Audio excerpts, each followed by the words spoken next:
Today's episode is brought to you by DAX Copilot from Microsoft. DAX Copilot is your AI assistant for automating clinical documentation and just being more efficient, reducing administrative burden, all that stuff that makes us feel overwhelmed and burnt out. To learn more about how DAX Copilot can help improve healthcare experiences for both you and your patients, stick around after the episode or visit aka.ms/knockknockhi. That's aka.ms/knockknockhi.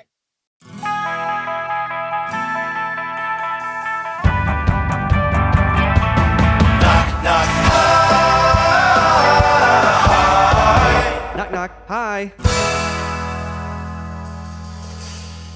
Good evening, everybody. Welcome to Knock Knock Hi.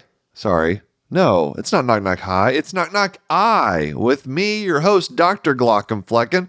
I decided to try a slightly different introduction by saying good morning because I've been watching this, like my new favorite series on TikTok is, especially in the month of October, is this woman who does 31 days of haunted hydrology, like scary water thing, like natural waters and caves and lakes and just spooky things.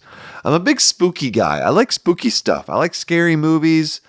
I like haunted books, books about haunted things. I don't have any haunted books. I don't have anything haunted in my house. But I do like scary month. I like spooky month. I like spooky season. This is a great time of year.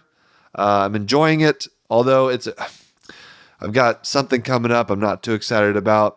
That's right. My final call week of the year is commencing in a little over a week. I'm already mentally preparing myself, everyone. It's just in the back of my mind. It's like, it's coming. It's coming. It's going to be here. It's going to be here. You're going to have to cover a bunch of hospitals. You're going to have to see a bunch of patients. You're going to have to come in on the weekend. You're going to do the thing that ophthalmologists just dare go to places where ophthalmologists dare not venture. Places like the ICU, the hospital at night. I don't know. Anyway, I'm not going to worry about it now because it's like over a week away. So I'm just going to enjoy the last remnants of October while I can. It's a great month, October. I love Halloween. All right. Well, I'm glad you're with me today.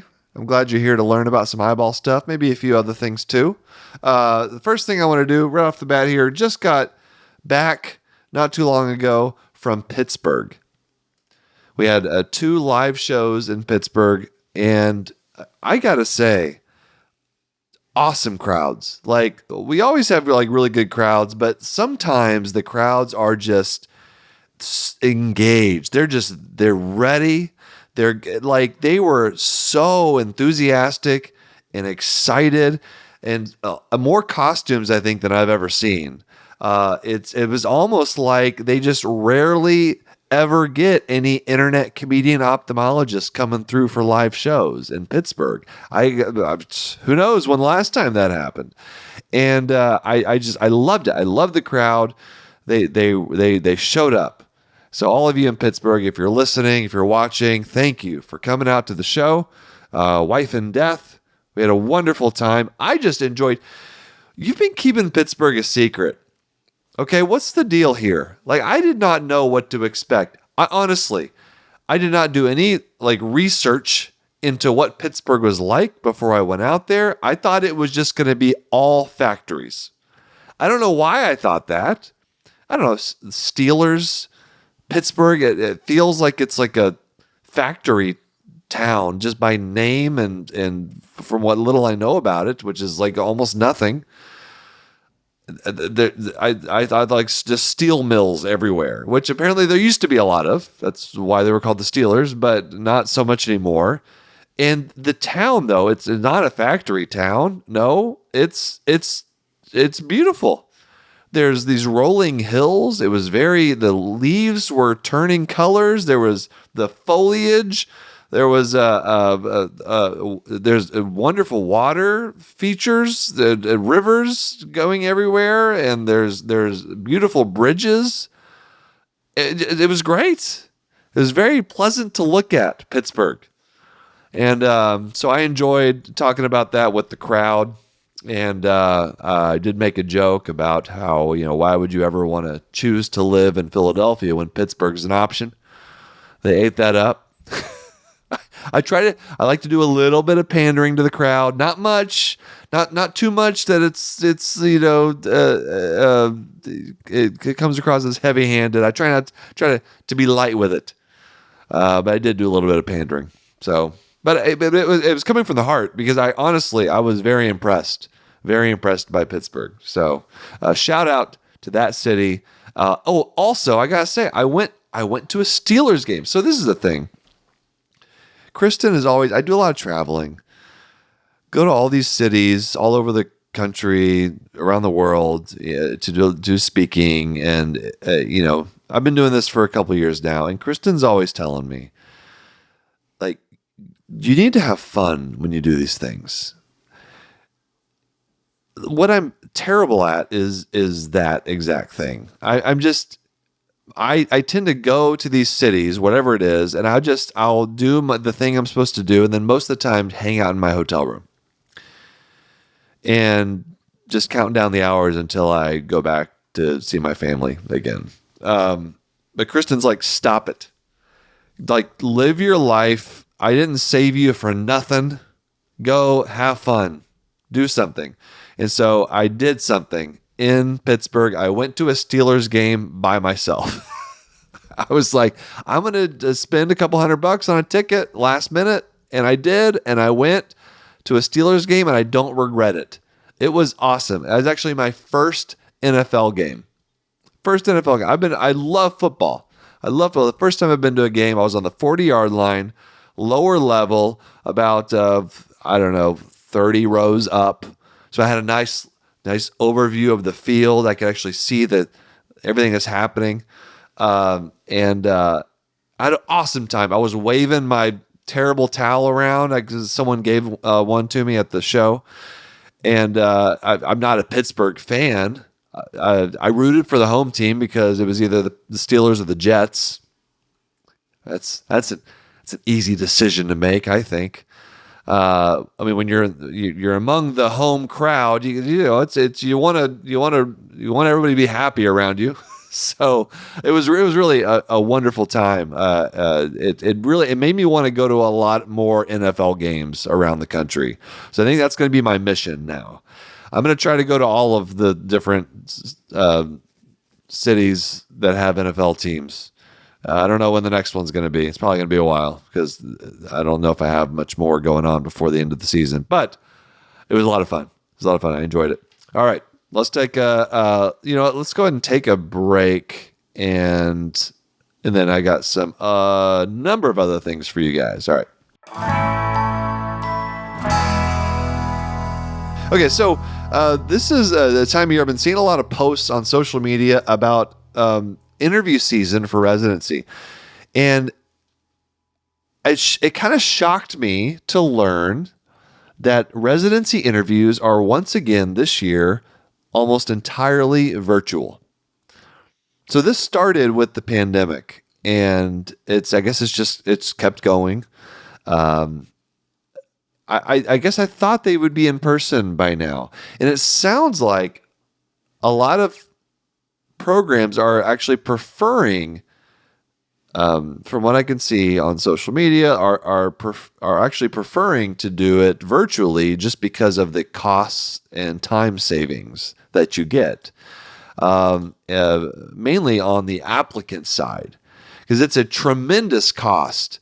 You go into debt. I took out extra loans just so I could go on like 10 different interviews around the country. At that time there was no Uber. God, there's so many things that remind you how old you're getting. No Uber, so I was getting rental cars everywhere I was going, hotel rooms, flights. It's expensive. And so I don't know. I feel like I'm kind of torn, and not that it matters what I think, but in terms of is it better to do residency interviews virtually or in person? What's the pros and cons? What's the breakdown here? And my gut reaction is like, oh, it's terrible. It should always be in person. Like you want to see the place that you're going to be living for X number of years. But then the financial benefit of just staying at home and doing a virtual interview, plus what's the most important thing? Like seeing the hospital, like, okay, that's great. Seeing the city you're going to be living in, that's fine. I would argue though, with residency, those things are probably not as important. And that's mainly because, man, you're working so much in residency. Like you see more of the hospital, you see more of the people in the hospital, the people you're going to be working with day after day. You're going to be seeing them a lot more than you will probably even your own family for long stretches of time, much less the surrounding city. And so you're losing some things with a virtual interview, sure. Like it is nice to see where you're living, but that can also be done kind of at a later date. But you're still able to at least have a conversation with the people that you're going to be with and get a sense of what their personality is, what their values are. You can ask all your questions, all that thing. So I don't know. I'm starting to come around on the idea that, yeah, maybe these interviews really can like be good enough virtually that you can get a good sense of how you want to create your rank list. And I've seen posts from people that are like, this is horrible. Like this, how can you possibly keep doing these virtual interviews? But I don't know. I see the argument for, and I'm starting to lean more toward, there's a better argument for having virtual interviews than not having virtual interviews. And they've been doing it for now 4 years. And I mean, I guess it's going okay. So I don't know. I would love to hear from people though. Any residents want to chime in about your experience with virtual interviews, or I guess now it might even be fellows or attendings who had virtual interviews. I loved interview season. I did, but it was crazy expensive. And I still remember that. Now I'm still paying for it. But so I don't know. I don't know what the right answer is, but I'm more accepting of that than I guess I was when I initially recoiled in horror at the idea that in 2024 we're still making them do virtual interviews. Kind of does make sense. All right. Okay, so I got a couple of things that I want to do. First one, I thought we could have a little bit of fun and not have such a serious topic. I don't like doing too many serious things for you guys. Let's have a little fun. So let's do, I decided to put together a list of what I think, according to me, a board-certified ophthalmologist, what I think are the 5 most impractical glasses worn in cinema. Now there's a lot of glasses wearers in movies and TV shows, okay? But these are 5 that I think are just like, what are they doing? What kind of glasses are we talking? What are these? They're terrible. They don't help you see better. They're just impractical. Impractical. Not so much the worst, more just impractical, because like obviously you can have some artistic license when you're having a costume and someone's wearing glasses.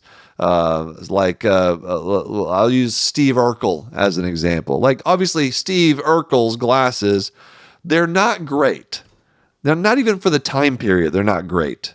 They're the red giant kind of. They got the chain on them. It just not great, but they make sense for that character, all right? So they're not impractical. It makes sense. Guy's a nerd, all right? He's supposed to have some kind of nerd glasses. In this case, they chose nerd glasses that would also do well on the show with all the old ladies in it. What's it? Designing Women? No, the God, what's the name of that? Anyway, I can't. It's escaping me now. They're kind of old lady glasses. I guess that's the point. So anyway, these are 5 impractical pairs of glasses that I have seen in my research and in my life. All right, the first we're going to go with Morpheus from The Matrix, you guys. Now, I love The Matrix. I love the movie, but come on, Morpheus. I mean, everybody else is wearing more practical sunglasses, and we're talking sunglasses here because the day or night. That's the first thing. They're all wearing these sunglasses at night. Okay, sure. It's an artistic decision. Like, they're all cool, wearing leather, wearing dark sunglasses, surely at night. But Morpheus, he's got these sunglasses that I don't even know what they're called, but you don't even see them like in the real world. That they pinch your nasal bridge, and that's how they stay on. There's no earpieces. They just pinch and stay right on the face. Like, Morpheus at any moment could have to fight agents. There's no way those things are staying on.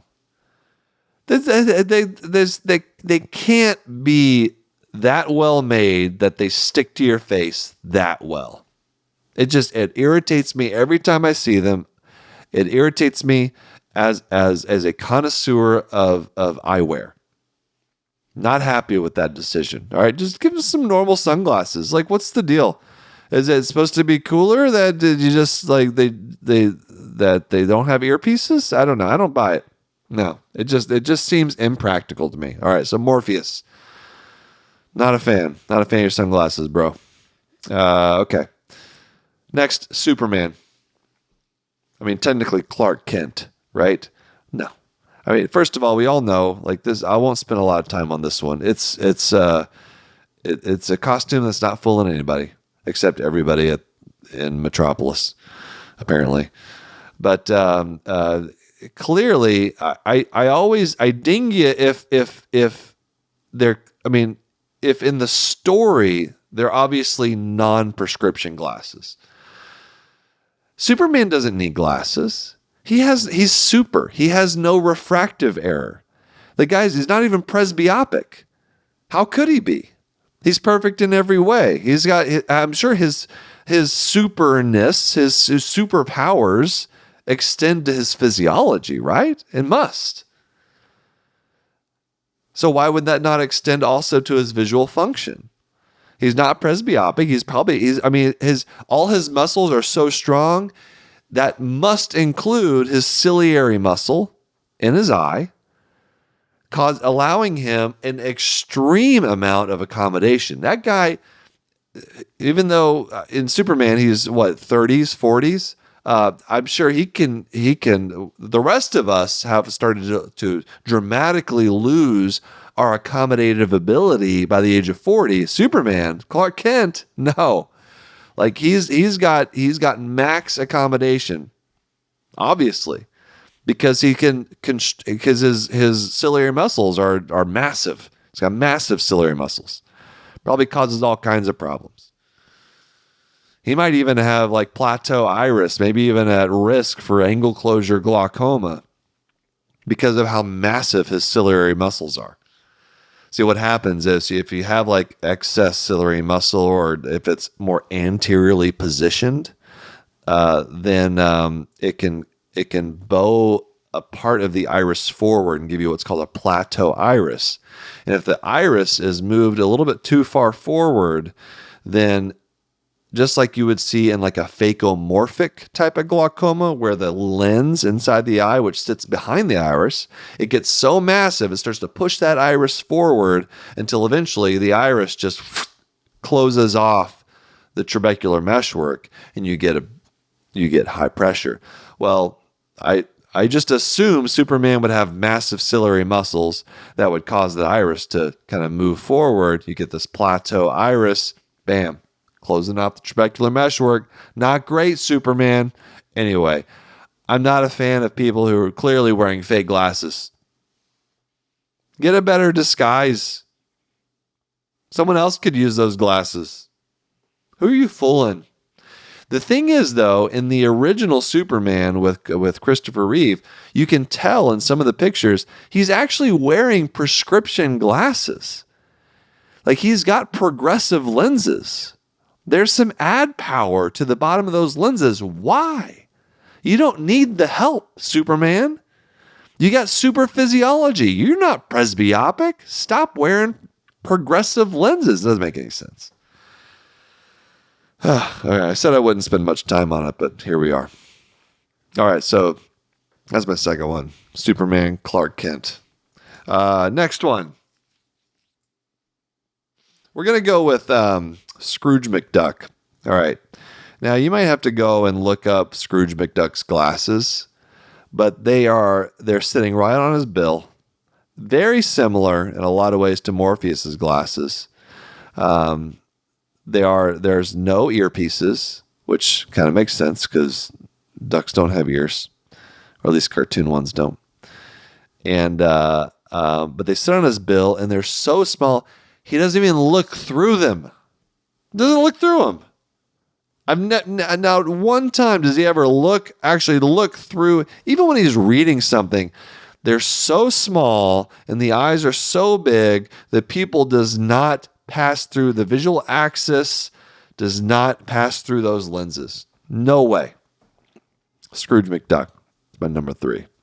What are you doing? And how are they even staying on his bill? The guy's swimming in a vat in a vault full of gold coins. Comes out still wearing his stupid glasses on his bill. Pissing me off. Scrooge McDuck, get yourself some real reading glasses. Now, Scrooge McDuck is someone who's clearly presbyopic. All right. It takes years to amass that amount of gold coin in your vault. All right. He's old. He's presbyopic. He needs a real pair of reading glasses. Not these little wimpy ones that you can't even look through because they're so small. Speaking of small glasses, there's the guy, he's in I forget his name. He's a replicant in Blade Runner 2049. The wrestler guy. I'm being very vague here. But he's also got a similar problem. Small glasses. Very small glasses. Doesn't even look... Now we're talking about a real person, though. Very tiny glasses on a big face and big head. Doesn't even look through them. See, small glasses... So sometimes medically that's necessary. Sometimes you need... If you're highly myopic, your glasses have to be so thick. If you're like a -10, -12, your glasses have to be so thick that they'll be extremely heavy. And you can get all kinds of distortion if the lens is too large.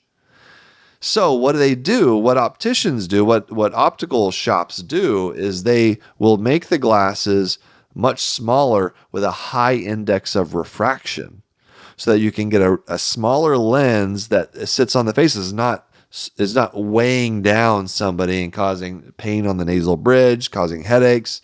And so small glasses would make sense if the character is highly myopic. That's clearly not the case, though. These things are non-prescription. So the replicant guy in Blade Runner 2049. And last one, last but not least, my last impractical glasses until I go and look at more is Peppa Pig's dad. You guys seen this guy?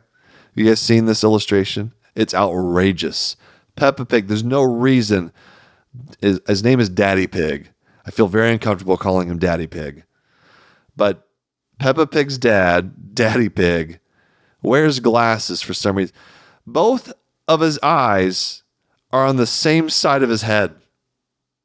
He's got a nose, but the glasses do not sit on them. He's not using his nose.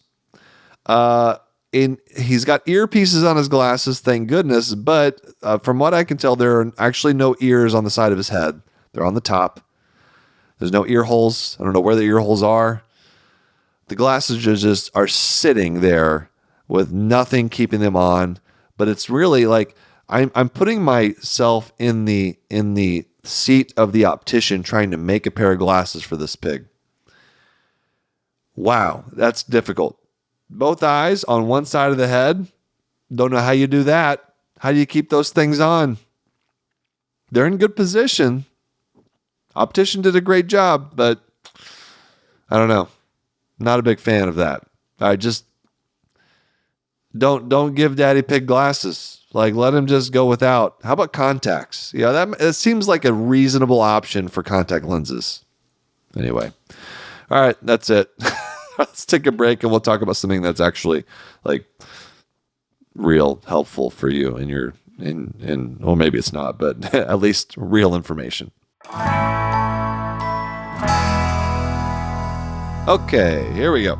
So, we're going to do a little bit here. Right now, we're going to do a little bit on eye symptoms. So I was looking at the YouTube comments. Again, all these episodes of Knock Knock Eye are posted anywhere you want to listen to your podcast, but also we put them up, the video episodes up on our YouTube channel at Glock'emfleckens.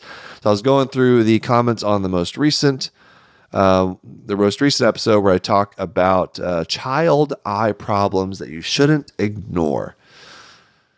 Had some good comments. People really enjoyed the pediatric stuff. A little bit outside my wheelhouse. I don't see a whole lot of kids. I know a lot of the major. As a comprehensive ophthalmologist, I dabble in all different areas of the eye, and so it was fun to go through some of those things. There was a couple of comments I wanted to point out. Oh, this is a great one. Okay, this is from @AnnaDavis2547.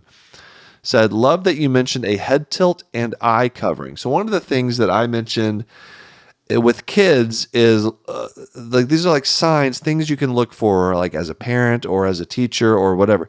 Is one thing is a child tilting their head or covering their eye. That could be an indication that maybe that they don't see well, or that tilting their head a certain way can indicate a refractive error like astigmatism, or maybe even a strabismus, a misalignment to the eyes that's fixed by tilting their head to one side or the other. Like a fourth nerve palsy, people can adopt a head tilt in one direction to help bring the images together.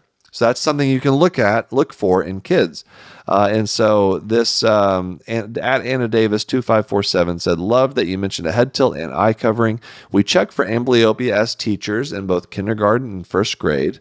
Awesome idea. Every kid should be tested for amblyopia around that time in their life. 5 years old, 6 years old, maybe even a little bit sooner, 4. That's probably as early as you'd really need to, unless there's a family history of eye problems. Covering one eye can be hard to spot. The child may rest their head on an arm or tilt the book while reading. That's something I didn't even think about. So one sign might be a child resting their head on their arm a lot or tilting their book while reading. Those are really cool, like helpful tips. So thank you for that. And amblyopia is often caused by strabismus. Yes, I agree. Mild cases can be difficult to see. And that's great insight from a teacher. So though that's the kind of thing you pick up whenever you've like been teaching for a long time. Like I could tell that Anna, you are a fantastic teacher to have those types of observational skills. So thank you for that comment. And then I asked, what other topics people would like to discuss. Someone said, can you do an episode on metamorphopsia? Why do we not have an objective way of measuring metamorphopsia, an objective way of measuring it? It's so frustrating to be able to not be able to communicate the extent of the problem to an ophthalmologist. I can read the chart just fine, but I have no way of describing just how bent out of shape the lines of letters are. That's a great question, and I don't even have to do a whole episode of it. I'll just do it right here. So metamorphopsia, the reason we don't have an objective way of measuring it is because it's a subjective complaint. So metamorphopsia is the perception of lines that should be straight that you see that they have a curve or they're bent in some way. And that typically indicates a distortion of the normal retina architecture. So the retina has a very classic appearance when you do it like a cross-sectional image. It's fairly flat, and then right in the middle where the fovea is, that's your highest point of resolution to your vision, the fovea. You get a little dip in the retina right there, and then it comes out of the dip and it goes flat again. So just kind of flat, dip in the middle. That's the normal retinal macula, which is the center of your retina, macular architecture. Well, if you have anything that distorts that normal architecture, whether it's scar tissue that causes it to be all bumpy, whether it's macular degeneration, whether it's macular edema, you get swelling in the retina. Retinoschisis, there's lots of different things that can cause a change in the shape of the retina. And, oh, by the way, this was at JLK625. So I want to shout out the person that asked me this because it's a great question. But that's the term metamorphopsia refers to the patient's perception of that distortion of the normal retina architecture. So yeah, you have the distortion, but it's causing that change in your vision. It's causing lines that should be straight, like curtains, to all of a sudden have a big curve in them. And so that's, the most objective way we have of measuring that is having you draw it, which is why we have the Amsler grids. So we have these little grids that we can give patients who have problems like macular degeneration or epiretinal membranes, where they can actually draw their distortion in the vision. And so it's a subjective thing because you're the one seeing it. And that's I wish we had a better way of measuring that, but in a way we do. We can see the distorted architecture in your retina. We can take pictures of it. So we have that, but we don't have any way of measuring your perception of it other than just listening to you, which hopefully we do. And maybe having you draw it out and showing us what you're experiencing. Because it can be very frustrating. I understand, to deal with something like that. That's a good question. Metamorphopsia. It's a pretty common symptom that we encounter in the eye clinic. Other common symptoms, we can go through some of these. Burning. You guys know what burning. So this will be a good test for all of you who have been listening to all these Knock Knock Eye episodes over the months, the last few months. So we talk about metamorphopsia. How about burning? Remember what burning usually indicates? That would be blepharitis. Blepharitis, inflammation of the eyelids. One of the most common things we see in the eye clinic. It gets worse as you get older. If you're prone to styes, chalazion, you have blepharitis. So blepharitis will lead to stye formation because you get all this inflammation of the eyelid margin that causes the oil glands in the eyelid, the meibomian glands, to get plugged up. And all of a sudden a stye forms. So burning, someone's like, my eyes are just burning. That's blepharitis. You can get a flare of it. It can come and go. You get this big flare that lasts for a few weeks, goes away on its own or with medication. Anyway, that's blepharitis. Classic blepharitis is burning, discomfort. Itching. What is itching? That should be easy. Allergic conjunctivitis, allergy. Or sometimes I had a patient today, had a horrible periocular dermatitis. Just terrible allergy on both eyes, just all around the eye. Gave some steroid ointment to use that's safe for the eyes, like Maxitrol, Tobradex, something like that. Itching, allergy. Itching is allergy. Flashes of light. You guys remember what flashes of light is? I'm asking you like you're going to tell me. I'm just looking at myself in a camera right now.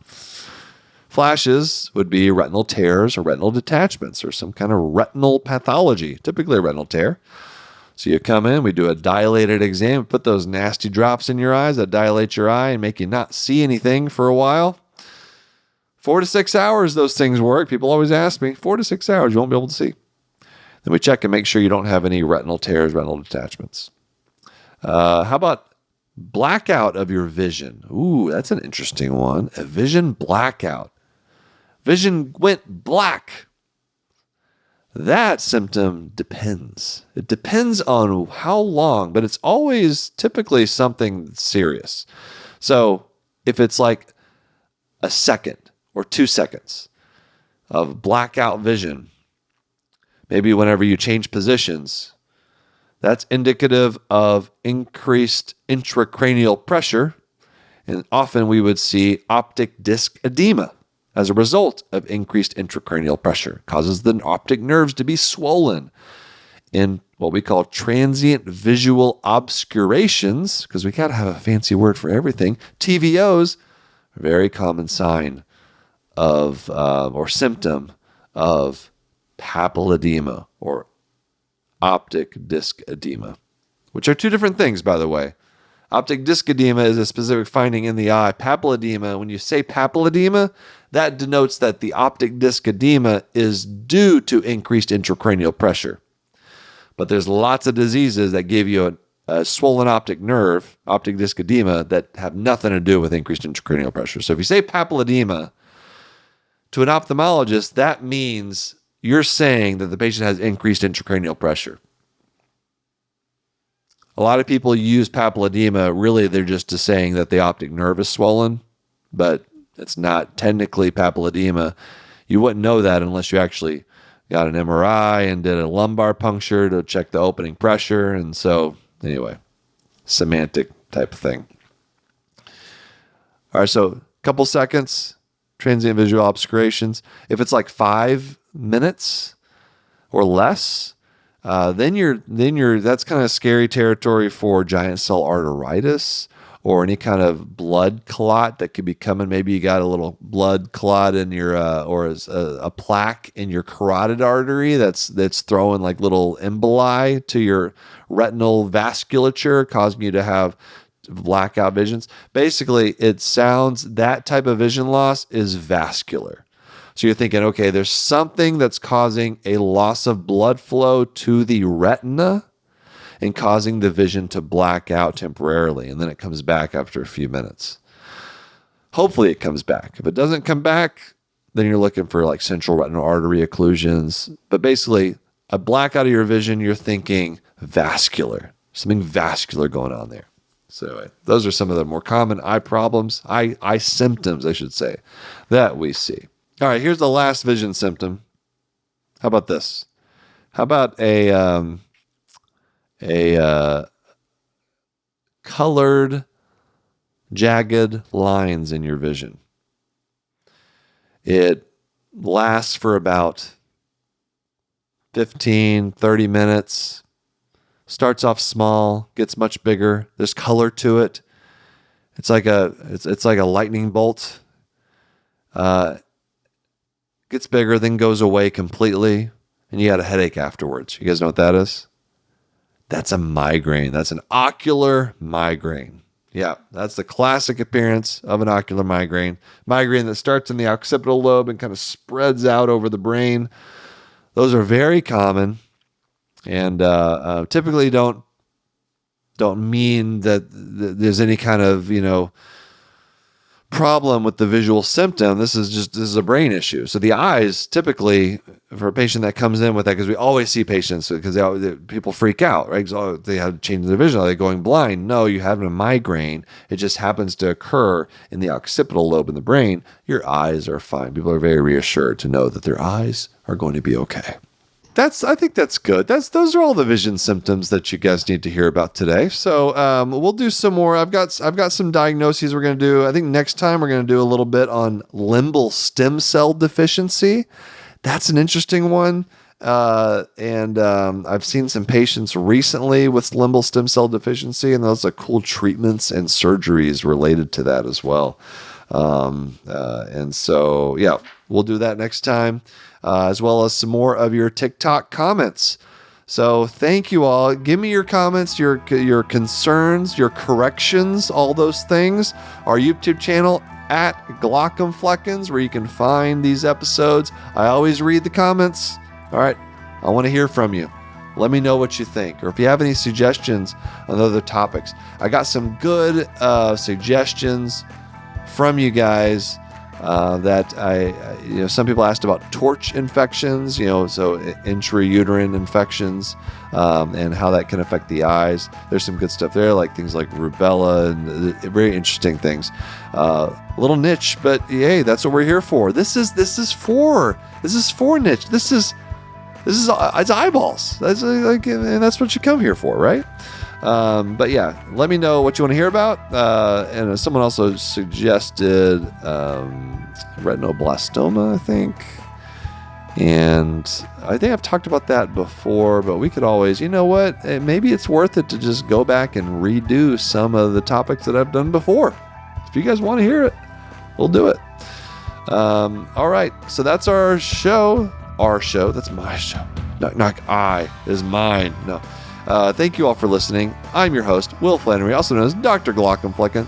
Special thanks to our producers, Aaron Corney, Rob Goldman, and Shanti Brook. Shout out to Lady Glockenflecken for convincing me to have fun on my speaking trips. Our editor-engineer is Jason Portiza. Our music is by Omer Benzvi. Knock Hi is a human content production. Thank you, everybody, for being here. We'll see you next time.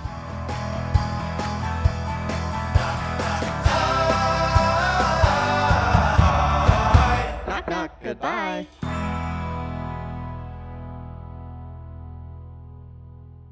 Thanks for watching the episode. You can find more on that playlist over there. If you prefer to listen, or you just had your eyes dilated, you can binge full episodes wherever you get your podcasts. Or join the party over on Patreon, where you get early access episodes, hang out with us, get lots of exclusive bonus content. Hope you subscribe, leave a comment below. Let us know what you think.